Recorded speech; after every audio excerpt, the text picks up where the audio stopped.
definitely something to note that is notable. NBAC is trying. We have a strong foundation, but we're definitely trying to make things stronger. I understand that another one was to invite community members to be on NBAC overall. And I really like this one. Issue a report annually to share accomplishments. I think there's a lot of really great things that NBAC does around the city, as well as different agencies that do different agencies accomplish different projects and programming throughout the city within a year. And I think that would be a really cool thing to publish and share with the public and say, hey, this is what we're doing. Give us kudos or give us critiques.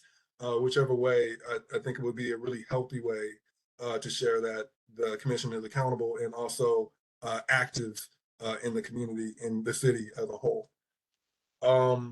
And I saw the newsletter. Newsletters are great.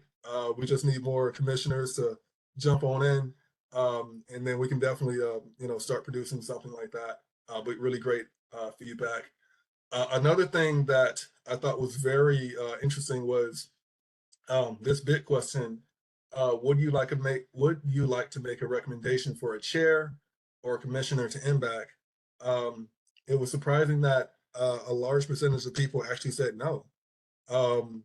We obviously can keep this survey open a little bit longer, and maybe that result will change. But just between June and this meeting, the overwhelming result of that survey was no. Next slide.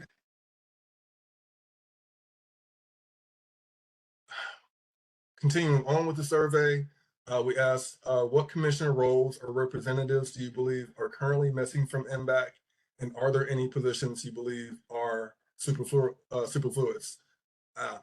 So neighborhood associations, business leaders, and non-cyclists have been missing on NBAC. So neighborhood associations acknowledged. We actually do have a business representative that is a commissioner on NBAC. And that is, I'm not sure if that seat is open. We'll have to make sure that we get that clarified when we do post which seats are open for people to come into. And then we'll have people discuss it at the time. And non-cyclists have been missing on NBAC. I think that's a very good note. We definitely should include people who aren't cyclists, because the goal of our work is to get more people who actually could bicycle if they don't bicycle right now. So that's actually a good note, and we can definitely consider that. Another thing that I thought was very interesting was that people just weren't sure and weren't familiar with the work that we do enough to actually say, yeah, I have an opinion of what we should do or what we shouldn't do. So we definitely need to do a better job of defining what it is that we do and how we're doing it. The next question was, in the past, NBAC meetings have taken an agency updates format. Do you like this format? If not, what format recommendations do you have for improved engagement? And there was a move to expand meetings beyond the existing format to facilitate public involvement. We understand that that is a trend, that we want more public involvement overall, for people to be able to discuss different bike projects and matters regarding that. So that's definitely noted. And the last question is, are there any other comments you have regarding that you would like to share? And that was establish term limits for NBAC chair and other commission members, excuse me. And I believe that is something that is definitely being worked into the update of the executive order. When we have updates regarding that, we'll be sure to share that in this meeting and with the commissioners as a whole.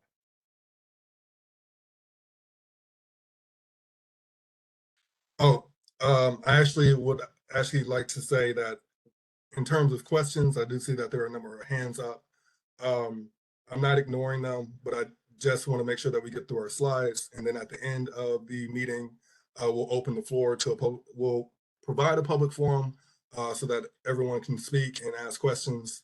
I would like to go ahead and ask my co-hosts to go ahead and take note of who does have their hand up so that we can start to select who will ask questions in a most productive and organized fashion as possible.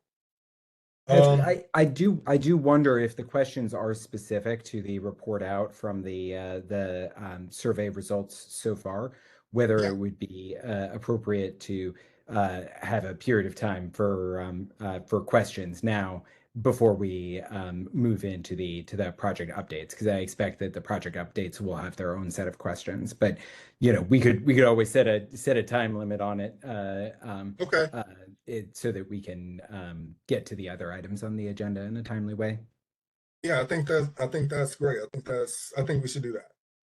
So let's see, Miss Deborah Morris, I'll go ahead and unmute you.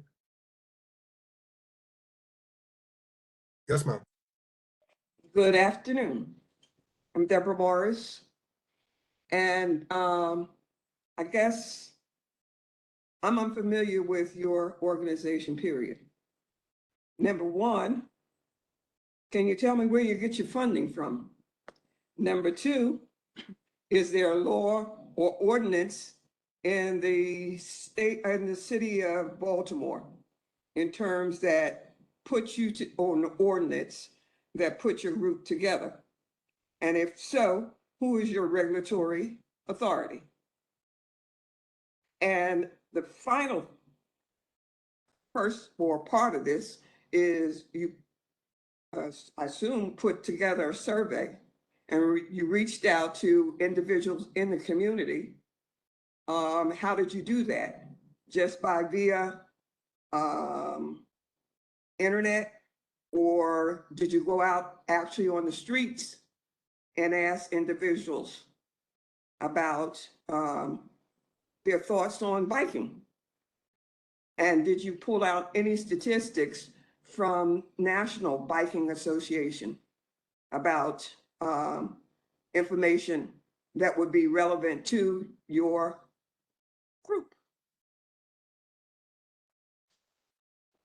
Okay. I want to make sure that I have your questions. And then part of that, how is your group affiliated with the Maryland state biking laws? Where do you fall in under that? I'll probably let Eli speak to the last question. So Eli, just go ahead and take note. How does NBAC relate to the Maryland state biking laws? Yeah. So in regards to the other questions, I'm going to go ahead and read them off to make sure I heard them correctly. You have questions about funding. The other is who or whom put commissioners and representatives in power. No, I asked, how did your organization, how was it formed? What is there ordinance in the city of Baltimore? Okay. Legislation. I got you. So ordinance of how it was formed. Got you. And then for NBAC the survey, how was it actually distributed? Okay. So first question, how is NBAC funded? So all of the commissioners that are on this commission are volunteers. No one is paid to be a part of the commission. In fact, every commissioner that is on this commission is to file a Board of Ethics disclosure form where it actually tells us, different information about ourselves and our connection to the city and things of that matter. And so all of that is public record. So there is no funding associated with this commission. Regarding an ordinance, this commission was created via an executive order in 2014. It was listed, it wasn't listed in the 2015 Bike Master Plan. but it was created by an executive order, and we can someone actually put that in the chat, the current executive order for Ms. Morris? Mhm. And in regards to the MBAC surveys distribution, our meetings are primarily, or they are online. And so we sent the link out to all attendees of the June meeting and provided the way to access it that way. We also provided the survey on the city's website. But no, we did not go door to door or into communities to hand out paper surveys or media of that nature. And in regards to national biking associations in their relation to our survey data, we didn't do a comparison at that scale. We think that, I mean, I suppose it's good feedback. We could certainly do that. And just kind of report back on what we learn. But overall, the point of the survey was actually to figure out how effective is Baltimore City's Mayor's Bicycle Advisory Commission, and not necessarily how others are running it. That definitely could be something that we review as we start to refresh and re-energize the commission. But overall, that was the focus for the survey. And the last question, how does MBAC relate to the Maryland state bicycling laws? I suppose that question can be answered many different type of ways. I know I kind of put Eli on the spot here, but I actually wanted to see if you could probably provide some information for Ms. Morris better than I can. I might have to sort of suggest that we could put together like a written response or something like that to that more more general background information questions. I think that the topic at hand is really the discussion around sort of like potential changes to the structure of the Mayor's Bicycle Advisory Committee commission meetings, as well as recommendations for future chairs or commissioners to the Mayor's Bicycle Advisory Commission, and the sort of like the survey to gather that feedback. So I think that's kind of what we would be looking for questions or comments on at this point in the meeting, and that if there's sort of broader questions about like local and state biking law or the regulatory authority that governs the commission, that those are questions that happy to receive them in the chat and respond outside of this time. Thank you. Excuse me. Thank you, Ms. Morris. All right, I'm going to go ahead and put you back on mute. Thank you. And let's see, I believe we have a caller. Excuse me, this is Linda. How are you? Hi, Ms. Batts. Is this you, Linda Batts? Yes, my technology is acting a little archaic today, so please forgive me for taking the basic route to connect with you all. Thank you for the meeting. I wanted to ask a question in response to Ms. Deborah's question. And I think the response was that the commissioners are all volunteers, but some of the volunteers are actually paid city employees, correct? So is there a distinction between those who are not city employees and are volunteering their time without a salary, and those who are actually working on duty time? I'm trying to kind of clarify and tease out my better understanding of the response to Ms. Deborah's question. All right, so good evening, Ms. Bass. How are you this evening? Hey, how are you? I'm doing well. So to answer your question, yes, it is a volunteer position, and everyone who is actually here is volunteering. We who actually are working for the city, we're responding on behalf of our daily function. So you do have a lot of DOT folks here and bike planners here who are updating us on projects that have already been approved and are moving forward. My role here from the mayor's office is to have an understanding of what those projects are as far as the status of said projects, because this should be a status update.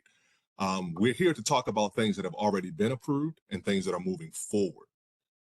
So I do appreciate your question. What I would like to do though is hold these types of questions till the end, and then we can have a more robust discussion regarding that.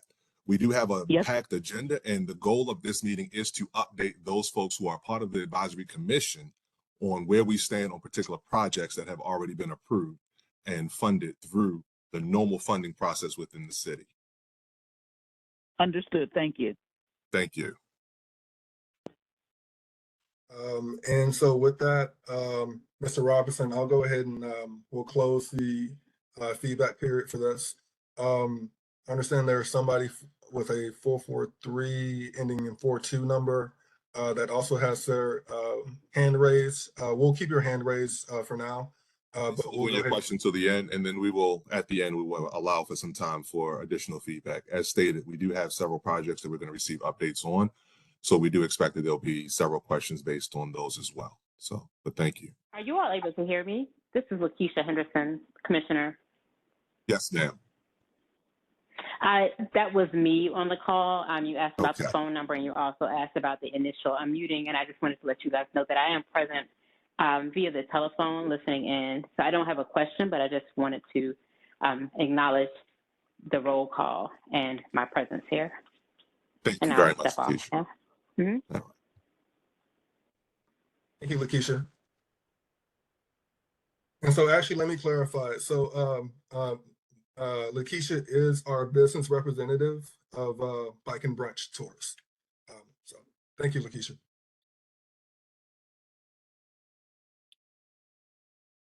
So bike project status updates.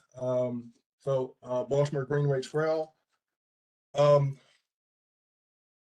This project is currently closed out with the state. This was a project that was funded by a Bikeways grant. We were able to successfully close out that grant in June. As far as public outreach, additional public outreach meetings are scheduled for the fall. There is coordination being handled regarding that, regarding the alignment and overall design. That is ongoing, and as well as the actual planning part of that all. And for the segments that did reach a final phase or a 30% phase, those will be advanced at the next outreach phase. Other Baltimore Greenway Trail segments, particularly the Middle Branch segment. If most know, we were awarded a grant, another grant from MDOT Bikeways and the State Highway Administration's Transportation Alternatives Program to pursue a different segment of the Baltimore Greenway within the city. That project currently has an agreement there are two agreements associated with that project. One being reviewed by the state. We haven't, what's the word there? I'm sorry, everyone, the word is escaping me. We haven't finalized the agreement with the state, but we haven't finalized the agreement with SHA, but we have finalized the agreement with MDOT. So far, we can't move forward with the project because we still have to go through a federal process to select the consultant, since federal dollars are being used for this project. Moving on, the rapid enhancement plans. So rapid enhancement plans are the Department of Transportation's strategy to identify gaps in the city's bike network. And then once those gaps are identified, to assign quick build, or rather interim designed projects around the city to address those gaps, to make the city safer to bike around with the existing network. The current projects on this slide are the Sharp Street Bikeway. That's in the public engagement phase. The Sharp Street project goes through the Baltimore Convention Center and through the Otterbein neighborhood. The other project is the 27th Street Bike Boulevard. That project goes through the neighborhoods of Remington, Harwood, and Charles Village.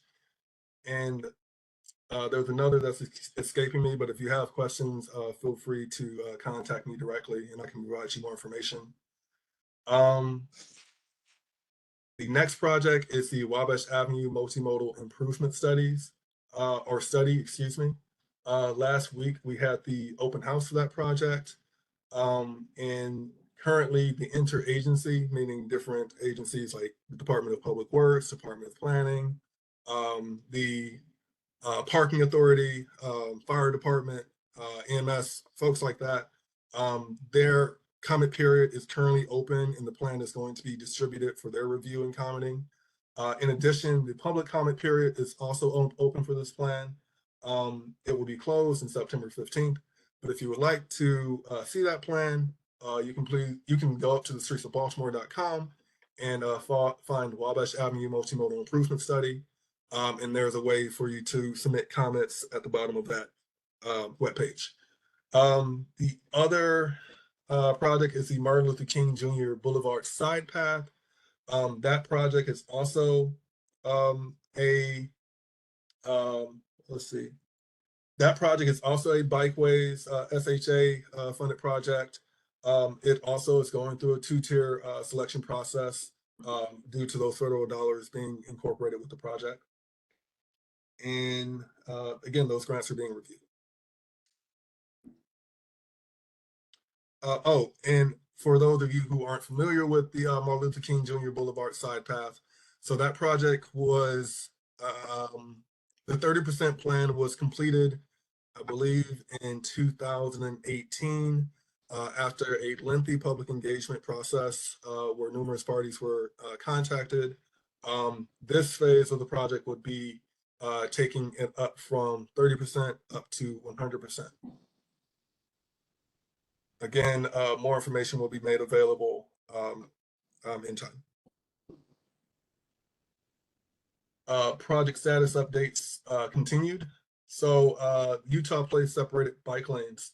That project's public comment period closed in the fall of 2021, and the design plans were presented throughout the summer of 2022.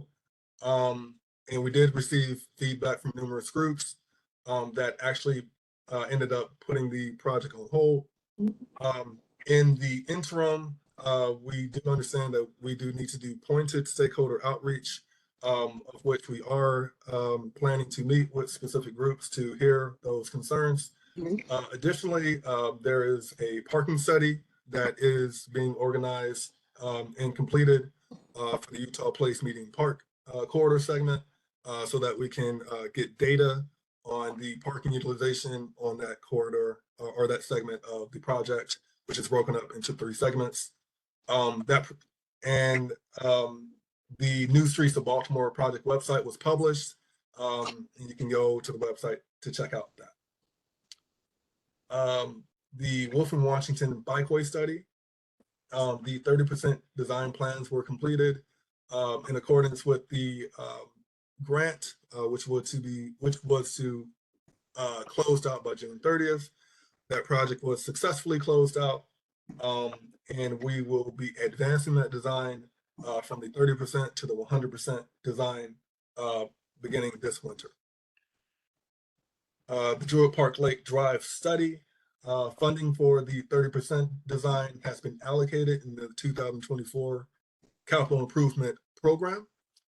That's the CIP number.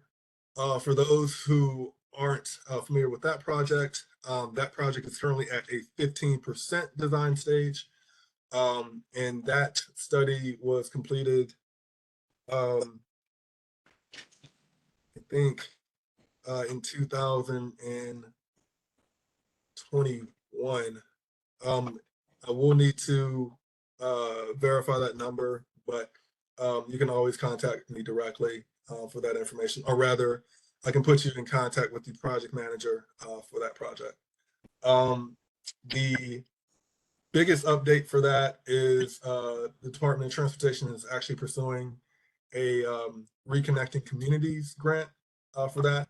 The city and Department of Transportation is working very hard to put that grant application together to compete competitively with many other projects across the nation. The related project to that is the Big Jump conversion, which is also on Druid Park Lake Drive from Utah Place to just after Sesson Street in Remington. CIP funds have been allocated in the 2022 budget, and that's CIP number 508-146. We understand that due to DPW's construction at the reservoir, there are various conditions with the alignment of the Big Jump and the maintenance of it. DOT and DPW are well aware of the challenges of maintaining that, and we're working to coordinate to keep that facility in a much better state of repair, as well as gearing up when the reservoir project concludes, and ultimately Druid Park Lake Drive needs a resurfacing, which would then provide the staging for the Big Jump conversion to begin.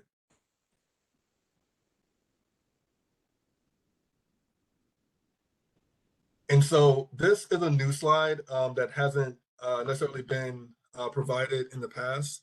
So historically, MBAC has always provided project updates of the various things that are happening around the city, but we actually don't share. We're doing a direct job with sharing what is happening operationally within DOT and DPW and just operations of different agencies overall. And this slide is an attempt to show that what is being built around the city, what operational things are happening and will continue to happen throughout, as long as they are programs throughout the city. And this is what that slide is. So first is a construction. So the rapid enhancement plan or plans, those plans are technically broken up into four. The first two you learned about were the Sharp Street and the 27th Street projects. Those are still in the design and planning phases. But these rapid enhancement plans are in the construction phases. So the Mount Royal Avenue construction, Mount Royal Avenue road diet is a project between Guilford Avenue and North Avenue. That project consists of a separated bike lane with floating parking, as in parking that was once on the curb. It's now on the outside with the bike lane on the inside, which will then push forward up to about Lafayette Avenue, where the formal road diet will begin with a road taper or a lane taper, which is the street is going from 2 lanes to 1 lane. That has already been completed. And the next stage of that project will be the construction of concrete medians for specific segments of that project. The other project that is in construction right now, technically, is the Madison Avenue Bike Boulevard. The actual bike facilities portion of that project has not started yet. Where we are with that is there are new ADA ramps that are being constructed that once those are completed, the contractor will then proceed on to the bike facilities. Next project is the automated bicycle counter installations. Those were completed this past summer, and we are currently collecting data at across 10 counters across the city. We have to collect that data as part of our grant agreement, and the first report of that data that will make available to the public will be made in November. Reason being why we're waiting till November is one is our grant requirement, but two, the data still needs to be calibrated and cleaned before it's ready to be disseminated. And also the counters are still being tested. So we want to make sure that the data that we are sharing is accurate and not reporting incorrect numbers. Bike facilities cleaning and maintenance. So there has been coordination meetings between the Department of Transportation and the Department of Public Works, where we are trying to identify resources between the two departments so that we can more strategically and efficiently clean facilities like the Big Jump, those on Roland Avenue. We've received all the emails regarding the different conditions of our bike facilities throughout the city. We thank you all for providing that feedback. It's not falling on deaf ears, and we are trying to get organized and get those resources deployed. Currently, we do have people going out, but that's on a case-by-case basis. And the human capital needed to maintain that tempo of work is very difficult, and DOT can't, just doesn't have the ability to maintain that, I guess, that tempo of work with the resources that we have. But again, we're working on it, and we're trying to organize the resources that are in place. Bike rack and scooter corrals. Those who have attended previous meetings knew that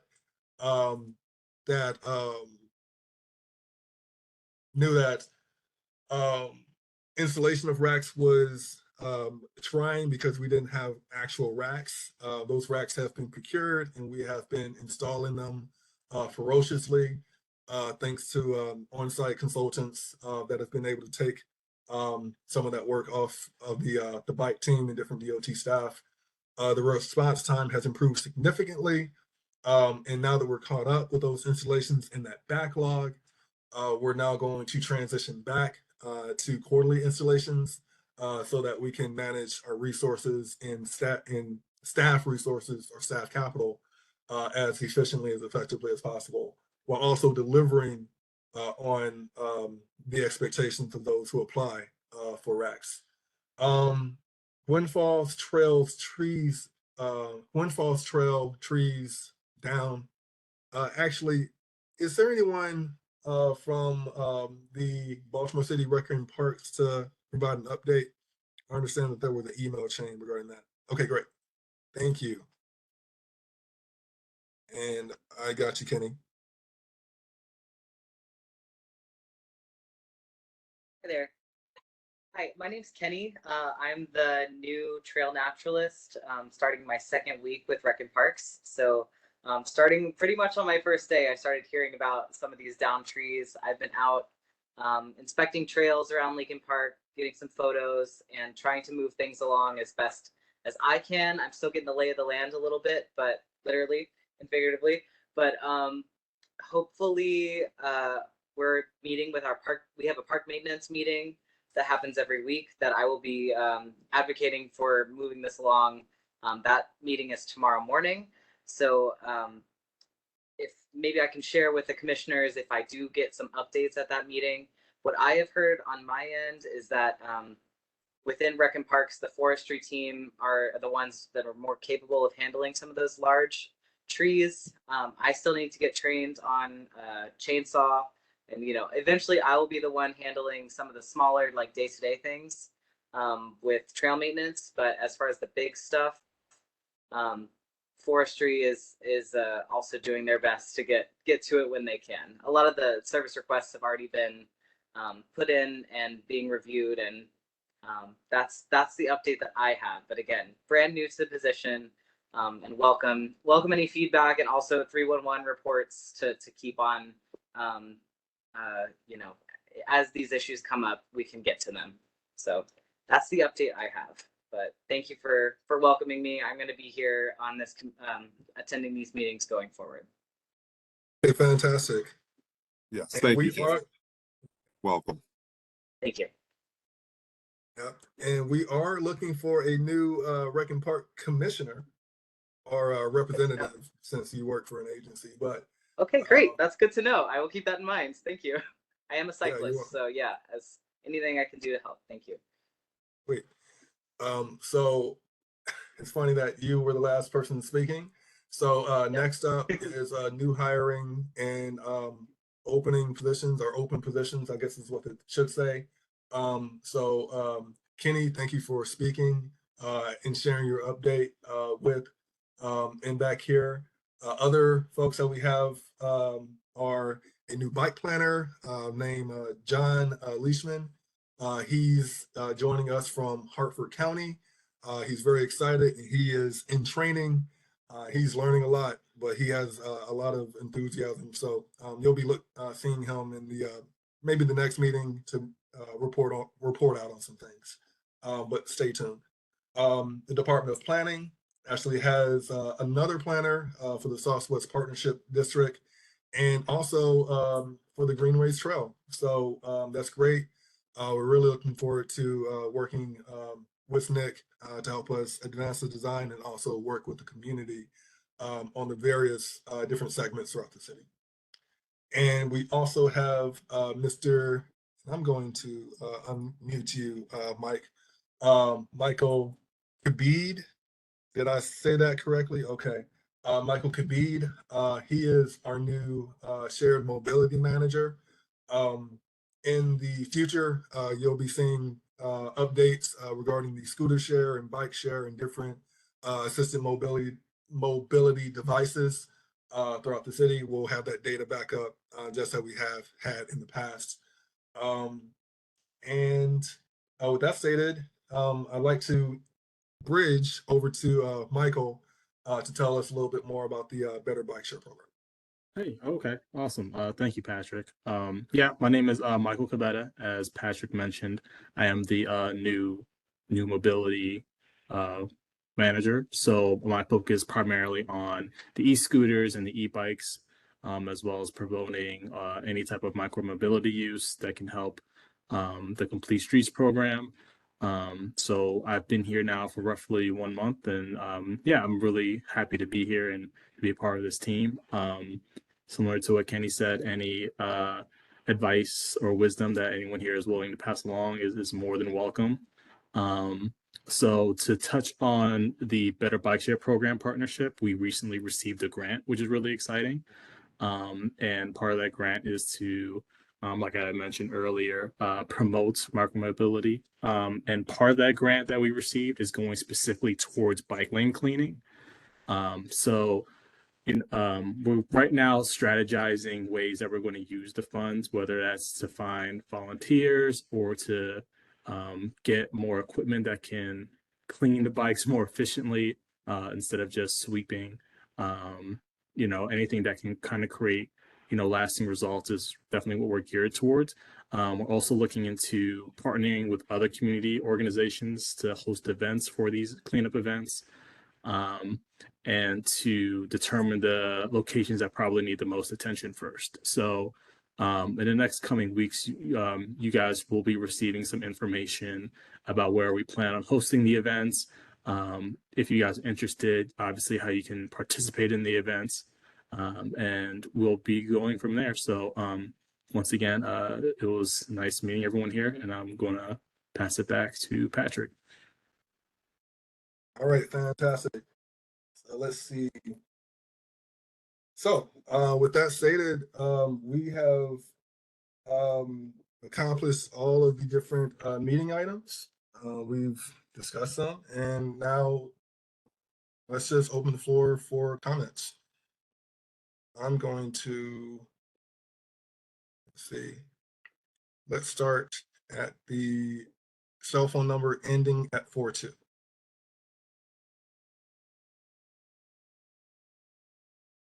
All right, a request has been sent to unmute yourself. I don't have any comments. Okay, great. I'm gonna go ahead and lower your hand. Oh, Lakeisha, that was you. Okay, great. Yes.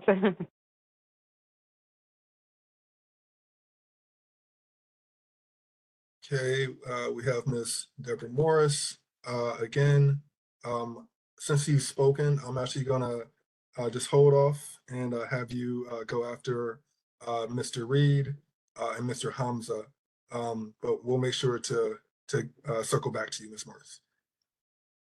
Yes, hello. Thank you for taking my question. It's my first meeting here. Really exciting to see all these programs going on. And as you can see, I was really interested in bike lane cleaning, which it sounds like there's a couple different ways to address that. One other thing that seems tangentially related and was on the project list is the Druid Park Lake Drive. I'm just really concerned, and I'm wondering how we got to this position where the road has been in a state of unconstructedness for so long. I don't understand how it's connected exactly to the reservoir project. Maybe there's a large water main that flows under that area. I was just wondering maybe if anyone could provide any historical information. I tried reading on all the different websites, but was not able to find an answer to that question. I think that's a very good question. As a DOT employee, I'm not exactly sure, but if you could please add your email into the chat, I'll go ahead and look into that, and I'll follow up with you. And actually, that's actually a very good point. Perhaps we should add that to our FAQ for the big jump. If anyone doesn't know, if you go to the Streets of Baltimore webpage, there is actually there should be a big jump project page. If there isn't, I'll make sure that we'll have that up by the end of the week. But yes, that's a very good question, Mr. Reed. People have brought that up before, especially about the median that's currently in place. Folks want to know why that was put in, and the different conditions that have been created because of that median. I can say that once the work is completed, DOT would be the entity that would organize the resurfacing of that roadway. That falls under our shop or our department. But we'll have to work within DPW's timeline of when they're done with the reservoir. That's what I've been told. But I'll like I said, I'll email you back with those answers.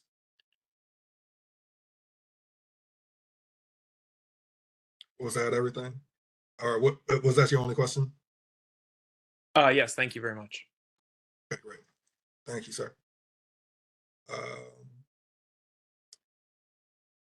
All right, Mr. Hamza. Hey, can you hear me, Patrick? Yes, sir, I can. Awesome. Yeah, thanks for letting me speak real quick. First of all, I don't know if you guys highlighted the 28th Street improvement that you guys just did, but it's excellent. I've been riding it almost daily, so I feel like you guys should definitely talk about some successes on these meetings if you haven't already, in case I missed it. But just going to my question with respect to Utah. So you mentioned that there is a parking study being conducted. So I guess just from a layperson's perspective, can you talk about a little bit about like what the methodology is for that parking study and how it's being conducted, the period, all that kind of stuff, just to kind of get an idea of what you guys are looking for and how soon I guess we could see the project moving forward. Yeah, certainly. So that's a very good question. Thank you for asking. So the nature of a parking study is to look at a segment of roadway and identify the existing parking conditions of where people are parking or where people aren't parking. Different conditions exist for different type of roadways. For Utah Place, for example, there is a full-time parking lane on both sides of the residential sections of the street. And then on the inner lanes, aligned with the park, the Utah Place Median Park, there is a off-peak lane that people can't park in between the hours of 6 a.m. and 6 p.m. But people can park there 6 p.m. to 6 a.m. So that, in a sense, is overnight parking. And also people can park in those lanes on the weekend. So the nature of the parking study in that existing conditions, right, is we understand for Utah Place, people are very concerned about the separated bike lane going in on that inner lane, that off-peak parking lane that's being transitioned into that. And we've heard you. And so what we're doing is we're essentially going to have some teams go out there and count the number of parking spaces along that corridor for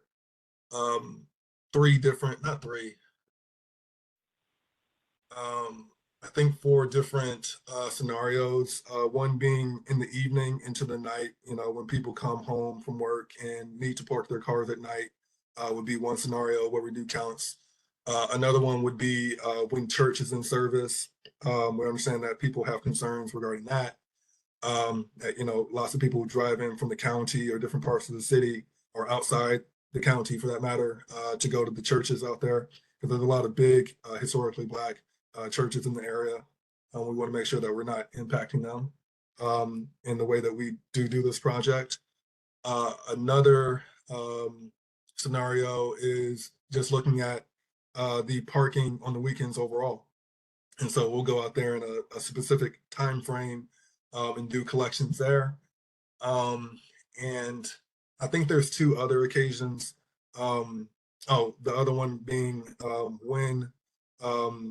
when do the various groups, fraternal, sororities, different just civic organizations, when they meet, how many of those parking spaces are being used, just so we have a better idea of how many of those parking spaces are actually being utilized along the corridor. And then when we go back to the community or to those impacted parties, we have data to accompany our plans to better inform how that project is going to move forward.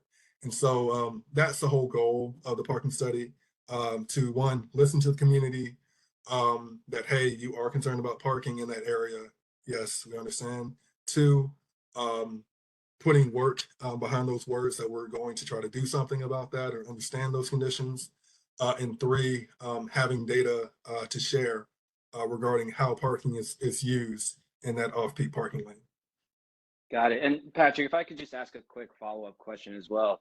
Are there any considerations being done on the side streets in the area? So for example, Bloom Yeah. Street is a one-way that's wide enough to have angled parking that could fit more cars, and same with Robert. Are those also being taken into consideration? And even the Renaissance Academy, the high school right behind the funeral home, it has a parking lot that can theoretically be leveraged for other events if classes aren't in session. Are solutions like that also being considered when looking at the overall landscape in the area? Yeah, that's a very good point. Thank you for bringing that up. The answer to that question is yes. I mean, we absolutely have to. If we put something in a place that's going to move something out of those places, those things being cars, and so we have to take into account what is the overflow of that going to look like. So those streets will also be looked at. I can't think of those streets off the top of my head. But yes, the cross streets are being considered and also being measured. Regarding private property and their parking lots, that is outside of the scope of this project.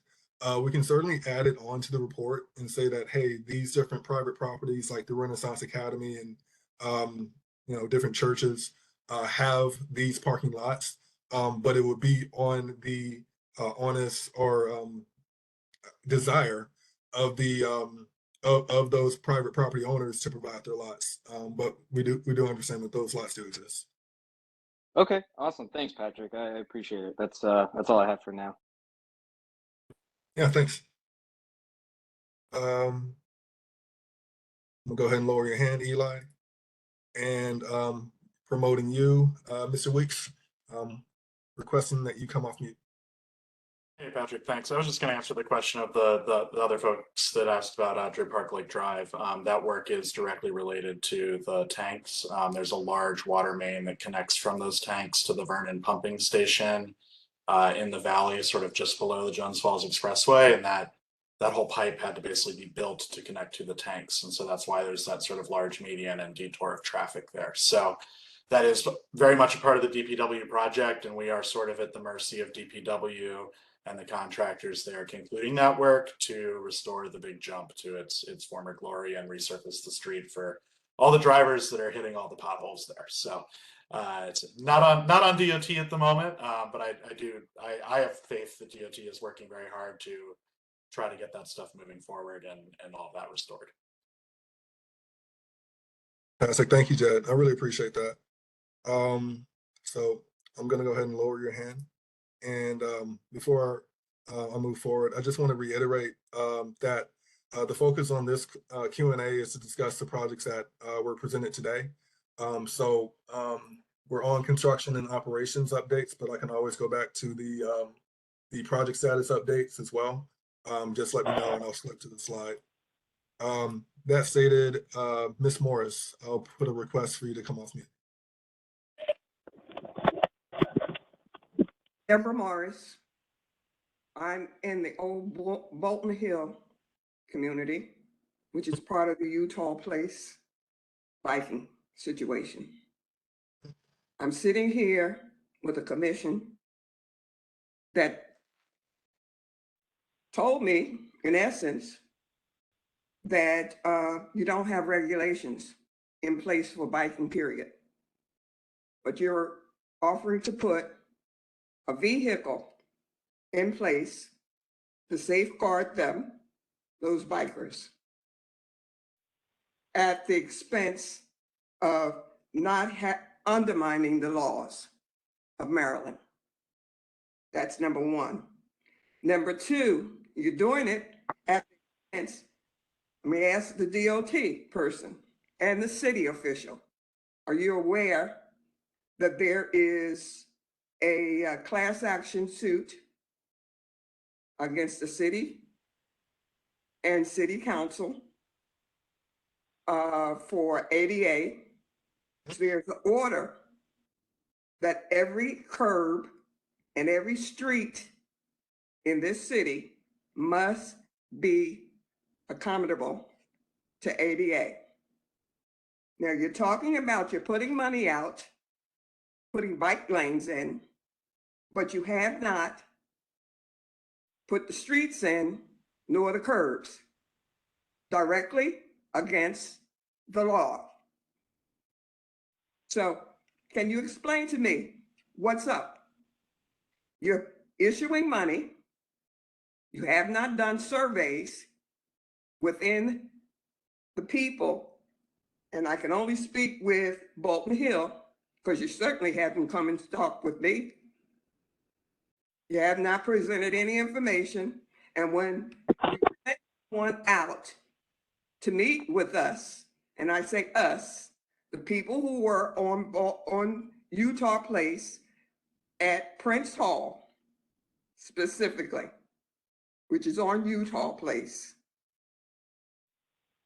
you sent them with a plan that was already in place that you're supposed to be moving forward with.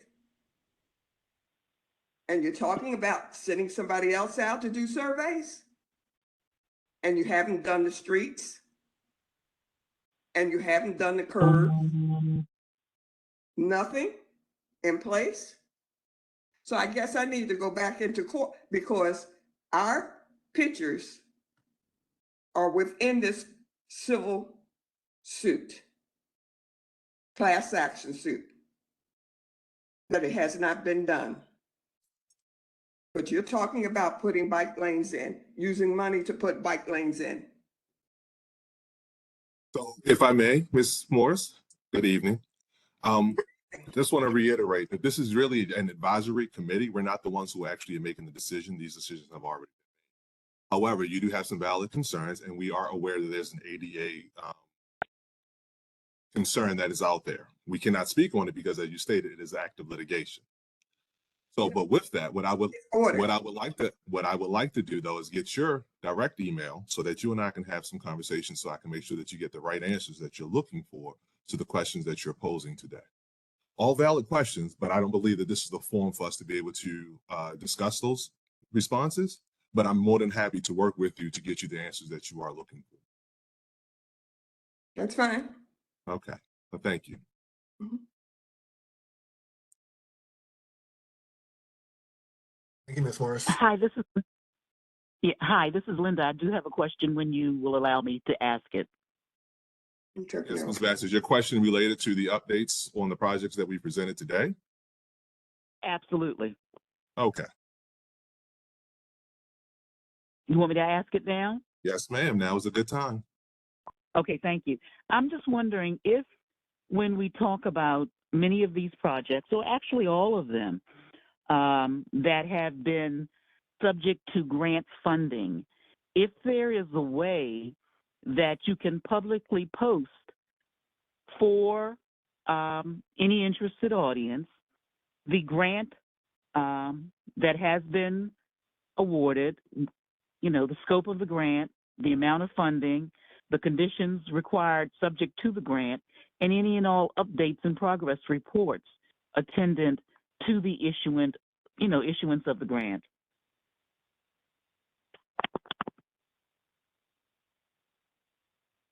Thank you for that. So that is duly noted. And that is something that's actually posted in the city budget every year. But what I can do is make sure that we do send you some specific information to point you to where you can find that within the city budget, as well as we will discuss I think the other part of this was just the transparency of all of the grants that we are applying for and what the scope of those are. But many of those are actually shared in the city budget. But I can also reach back out to you. I'm sorry, you have additional that you want to add to that? Yes, sir. I just wanted to make certain that there's an easy, user-friendly way to access this without having to be an archivist. You know, any site where these grants are subjects of discussion perhaps could have a link or a reference point that would redirect the audience directly to it, as opposed to having to have this deep dive archival kind of exploratory research, which, you know, I'm retired and I like things to be easy and very accessible and uncomplicated. Understood. Thank you for that. Thank you. Thank you.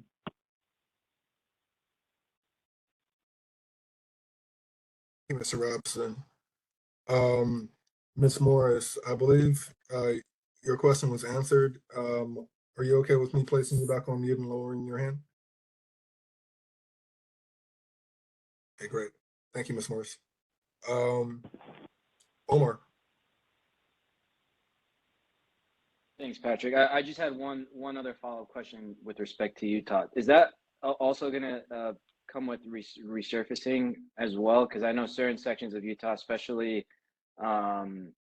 the northern part of Utah Street, right before it gets to Druid Park Lake Drive, is greatly in need of repaving. Is that within the scope of the bike lane project as well, or is that something that's out of scope? That I'm not sure about. Right now, the project is just doing the pavement and markings, which is like, you know, what different striping will go on the ground, what is the width of said lanes, things of that nature. Regarding things like surveying and resurfacing, things of that nature of the actual conditions of the roadway, that would be handled at a later time. Okay, got it. Thanks, Patrick. Patrick, this is Mary Hughes. I'm on the phone, so you can't see my hand up. So whenever I can, I would love to ask a question. Okay.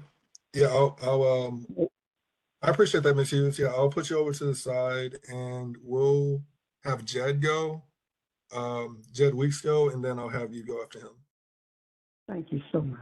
Patrick, I'm going to put a link in the chat here. I know the folks asking about this are on the phone, so probably can't see it, but the Kim Lanthier Bikeways Network program, which is where the bulk of the funds for the bike program in Baltimore come from. It's a state grant restricted to bike infrastructure only. It does have a public facing website with, yeah. Yeah, let me call on you first so that we're fair on the order of the meeting. But you can go ahead and post it in the chat and you know, explain that, and then you can reiterate it when I call on you, sir. Mr. Reed? Yeah, hi. Just one last follow-up point. Just an enhancement, since you all mentioned that the big jump does not appear on the Streets of Baltimore website, which, by the way, I'd never heard of before and is a very cool website. But when the big jump does go in there, I think my confusion and other residents' confusion might just be we don't have the funding for a complete street study, but does that mean we're going to kick down the can, not in a negative way, well, potentially a negative way, of resurfacing after the reservoir project? So I think probably everyone is hoping that when the project gets to 100%, the study will be finished and complete streets can go ahead in there. But to my knowledge, I thought they said that they either hit 75% or 90% completion. But when I look in there, I still see many excavators. I still see a lot of work going on there. So I'm not necessarily looking for an answer, but when the more information about the big jump and the complete streets goes out there, I think that would be a point to address, assuage people's concerns if possible, or say that a strategic decision to save money is going to be to leave it unconstructed for a while, which of course the potholes are a concern, but there's lots of things to factor in there. So thank you very much. Thank you, Mr. Reed. I've noted all of that. And thank you for confirming that the page is not up. I'm going to work with our communications team to get that published. We do have it drafted. It probably just needs to go through some final rounds of editing with some key executive level staff. But again, we'll add all this stuff to a FAQ to make sure that this information is accessible, consistent.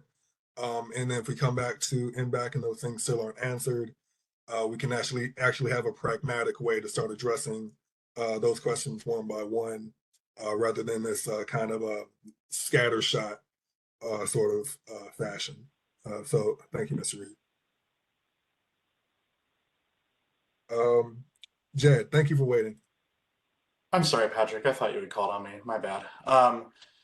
I did put this link in the chat, but maybe it's a link that could be shared on the Streets of Baltimore page for some of the callers, because it does have a map of all of the Bikeways Network project awards statewide by year, and it also has a description and the award amounts and sort of the status of all of those projects statewide, including all of the projects in Baltimore. So I think it could answer a lot of the questions that people are asking today, and it is a public website that you can just Google Bikeways Network and you'll find it, but maybe putting the link on Streets of Baltimore would help for some transparency and clarity for folks.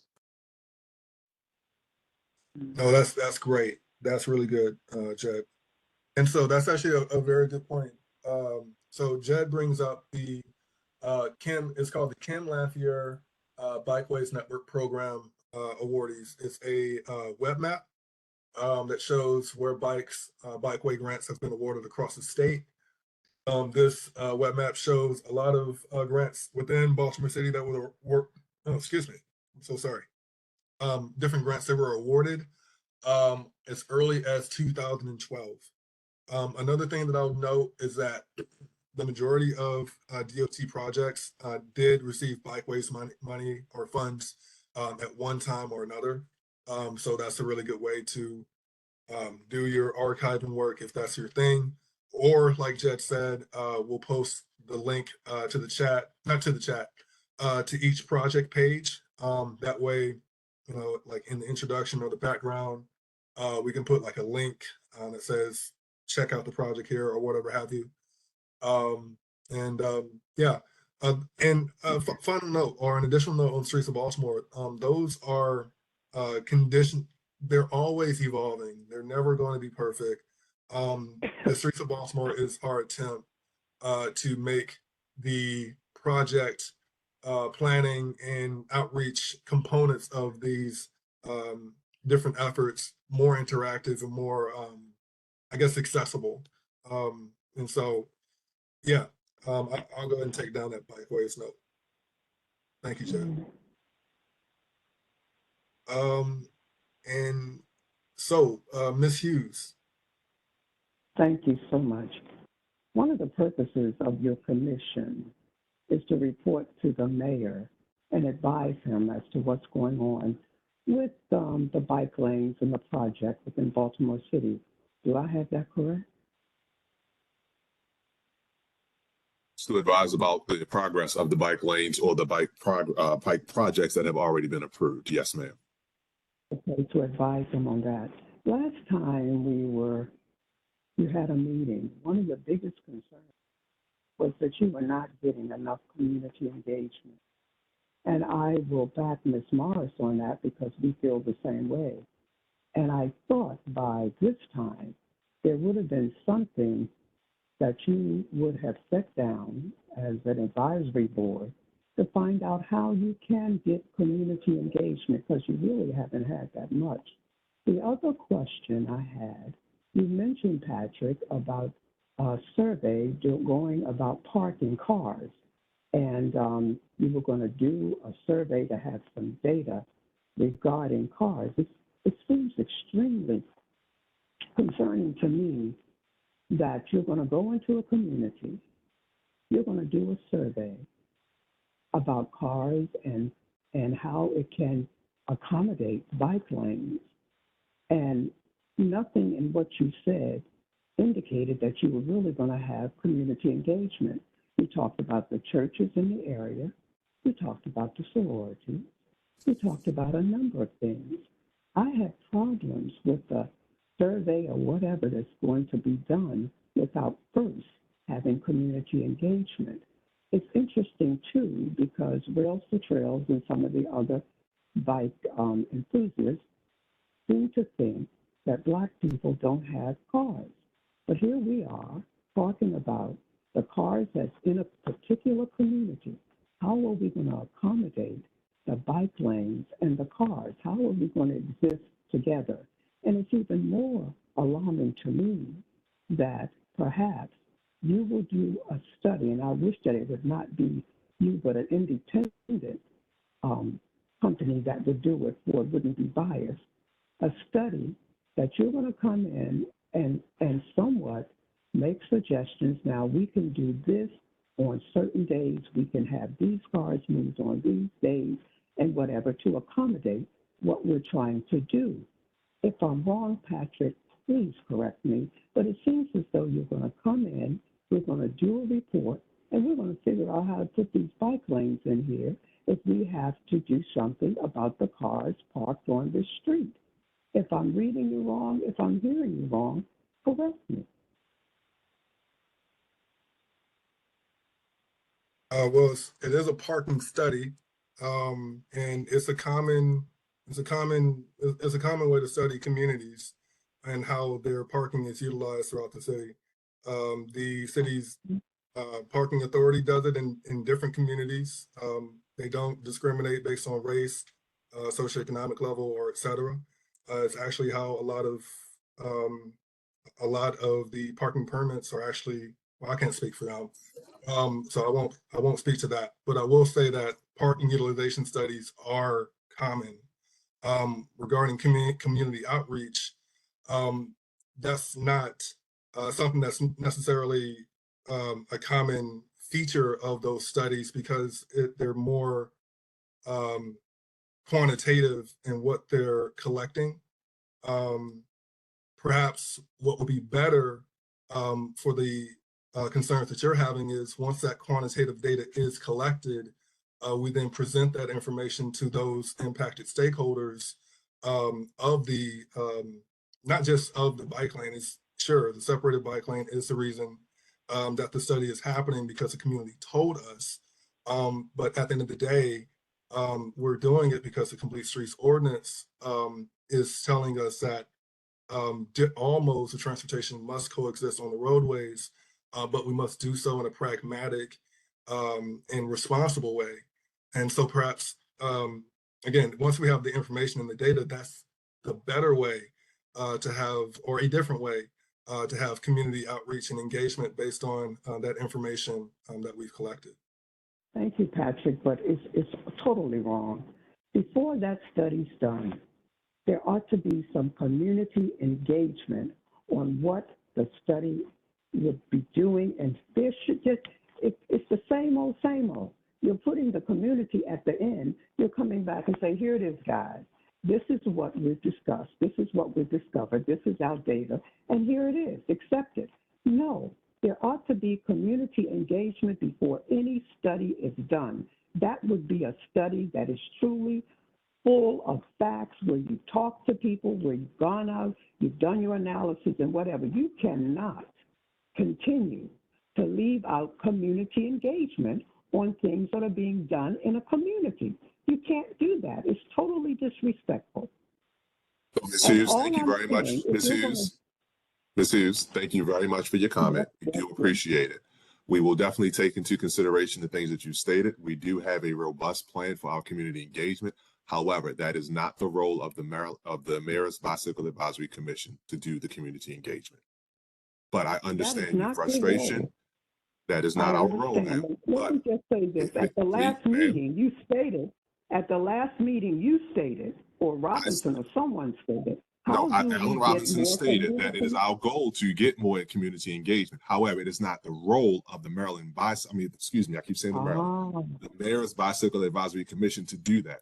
However, through our agency partners that are actually constructing these projects, who are doing the survey for these projects, yes, we do need to improve a little bit of our community engagement and how we do that. However, I want to reiterate to everyone on the call, that is not the role of the Bicycle Advisory Commission, but that is a role of the city, and that is something that we have taken into account, and we will make sure that we are improving that going forward. So I do appreciate your comments. However, I don't want to hold the folks who are here to discuss the projects that have been presented from being able to ask any further pertinent questions about the status of said projects that have been presented. So I do appreciate you, and thank you very much.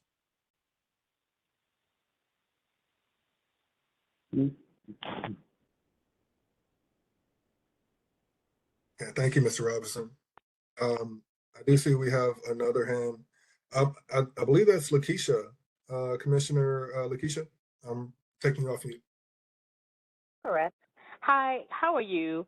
I just wanted to mention, I'm listening to the conversation, and I don't want to continue the point of this topic because I know there are questions, but I do want to interject and share that I actually live in Upton, and I've been in that neighborhood on the other side of you for probably over 15 years. And so I, as a member of the commission, as an architect, as a planner, and also as a cyclist, but also as a very, concerned resident as well of the community, I think I understand maybe what some of the concerns might be. So I like to offer to the commissioner, to the chair, and also to the residents who are on the call who are voicing concerns. If you all would like, I'd be happy to have conversations with you offline. We can go over to the bakery and talk if you want.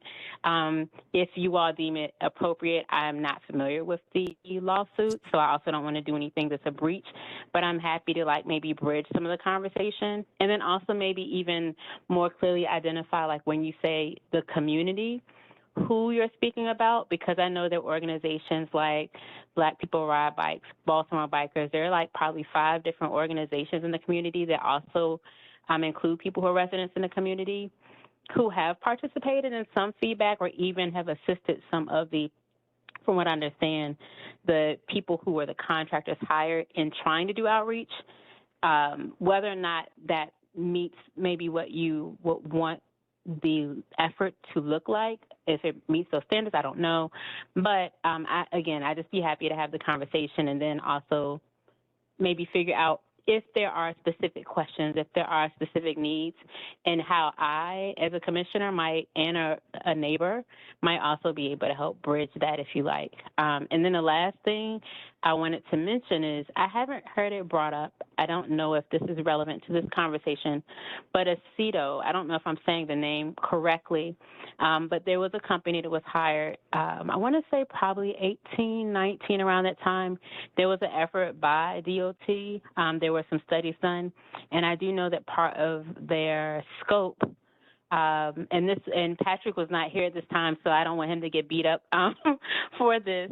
I think this is when our other bike planner was leading that project.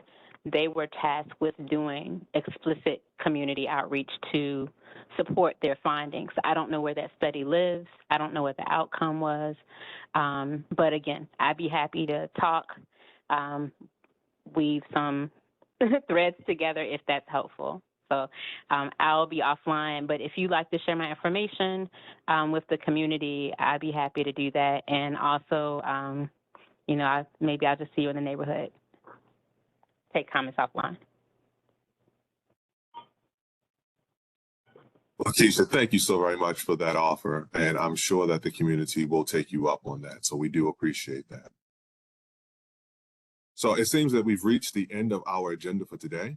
I do appreciate everyone's time for joining us. As we stated previously, we are going to move to a bi-monthly schedule. So our next meeting will be tentatively held on October the 25th of 2023. We hope everyone is having an awesome back to school period. You know, we have some students who started this week. We have students who will be starting next week, and we'll be seeing them throughout the community. Please keep an eye out for them and make sure that they're safe as they're traveling through. With that, I hope everyone has an awesome Labor Day weekend, and we will see you soon. Thank you. Thank you all. See you.